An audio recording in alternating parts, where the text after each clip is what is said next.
Salut les enfants perdus, et bienvenue sur Archeo Toys, la chaîne qui creuse dans les souvenirs. Vous avez été très nombreux à vous jeter sur la série X-Men 97, diffusée depuis quelques jours sur Disney+. Une bonne occasion de retrouver Cyclope, Wolverine ou le Professeur X, là où nous les avions laissés il y a presque 30 ans. Mais le succès de ces X-Men des années 90, avec leur montagne de produits dérivés, nous a totalement fait oublier une autre aventure commerciale, menée 10 ans plus tôt. Et pour cause, c'est l'un des pires échecs de l'histoire de Marvel. Imaginez un monde où Stan Lee régnerait sur le divertissement en dirigeant à la fois Marvel, mais aussi deux géants du jouet, Mattel et Kenner Parker. Le tout chapeauté par un géant des médias qui fournirait des films et des séries télé issus de son catalogue. Une drôle de dimension parallèle qui a bien failli prendre forme à la fin des années 80. Mais alors comment a-t-on pu passer à côté de cet empire mutant qui aurait vu Barbie et les Transformers se lier avec Magneto et Jean Grey? Que s'est-il passé pour que Stan Lee perde sa couronne? Et sont-ce des larmes que nos héros cachent sous leur masque?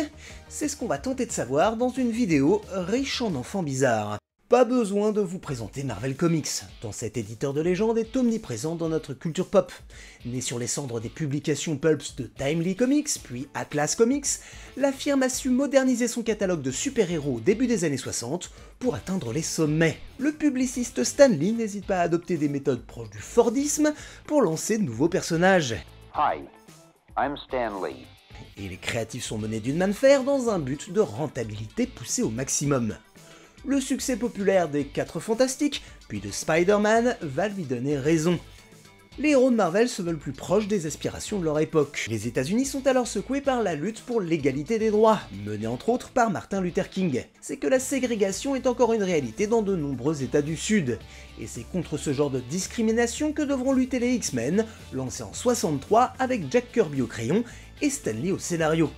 Mais les élèves du professeur Xavier ne passionnent pas vraiment les foules, au point que la série s'arrête une première fois en 70, avant de revenir 4 ans plus tard. De son côté, Stan Lee délaisse rapidement sa machine à écrire pour devenir l'ambassadeur médiatique des univers Marvel. L'homme araignée a d'ores et déjà droit à sa série animée, même si la qualité est plus que discutable. Évidemment, les critiques sont nombreuses. Les éducateurs voient d'un très mauvais œil ces programmes pour enfants sponsorisés par une marque commerciale. Il faut dire que les abus sont nombreux. L'émission pour tout petit Romper Room est couverte de placements de produits. Et les pierres à feu sont directement sponsorisées par l'industrie du tabac. Sous la pression, les chaînes vont être contraintes de limiter les pages de pub à 12 minutes par heure et s'interdisent de faire de la publicité dans leurs programmes pour enfants. C'est à cette époque qu'on va populariser des émissions pour enfants qui se veulent éducatives, conçues par des armées de pédagogues. La plus célèbre étant évidemment Sesame Street, sans parler du Muppet Show. Pendant cette période sous contrôle, Stan Lee écume les conférences dans les universités afin de défendre sa liberté de raconter des histoires commerciales aux plus jeunes. Vous connaissez la suite, les expérimentations des années 70 vont se fracasser contre l'élection du très libéral Ronald Reagan, qui va mettre fin à toute limitation publicitaire. L'enfant est un spectateur comme un autre, et les marques doivent pouvoir l'assommer de produits faits pour lui. C'est la naissance de l'âge d'or du jouet, avec des héros comme Musclor qui profitent de publicités animées de 26 minutes, diffusées à l'heure du petit déjeuner. Et Marvel en profite pour s'infiltrer dans le secteur en achetant les studios d'Epathy Freleng, connus jusque-là pour la Panthère Rose. Stan Lee a donc toutes les cartes en main pour lancer Marvel Productions dès l'année 81. Il contrôle à la fois son catalogue de licences et peut produire lui-même les adaptations. Il démarre alors avec Spider-Man, puis c'est au tour de Hulk.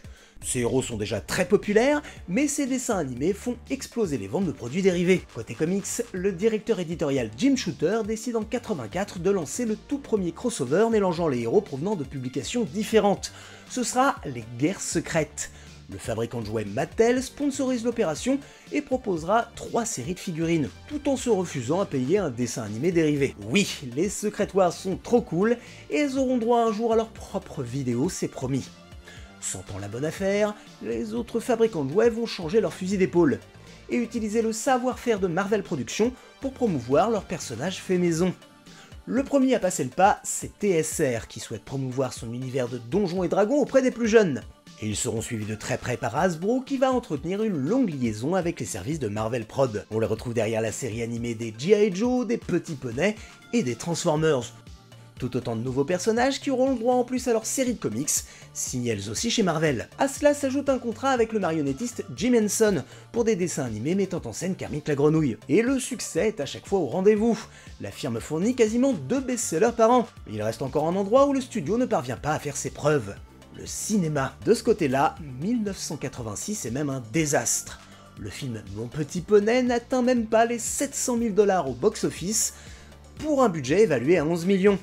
Et c'est à peine mieux pour Transformers le film, qui réussit à passer les 6 millions de $, avec à la clé une énorme polémique sur la mort de son héros principal, remplacé par un nouveau jouet. Hasbro décide alors de jeter l'éponge, et le film G.I. Joe, prévu pour les salles obscures, devra se contenter d'un direct ou vidéo. Et face à ces univers enfantins purement commerciaux, la partie édition de Marvel s'en sort plutôt bien. Les X-Men se dérivent depuis quelques années sous de nombreuses séries de comics avec plusieurs équipes, et ça ne suffit pas vraiment à combler les ambitions de Stan Lee. Il en est sûr, ils peuvent aller encore plus loin en perçant ce plafond de verre que représente le cinéma.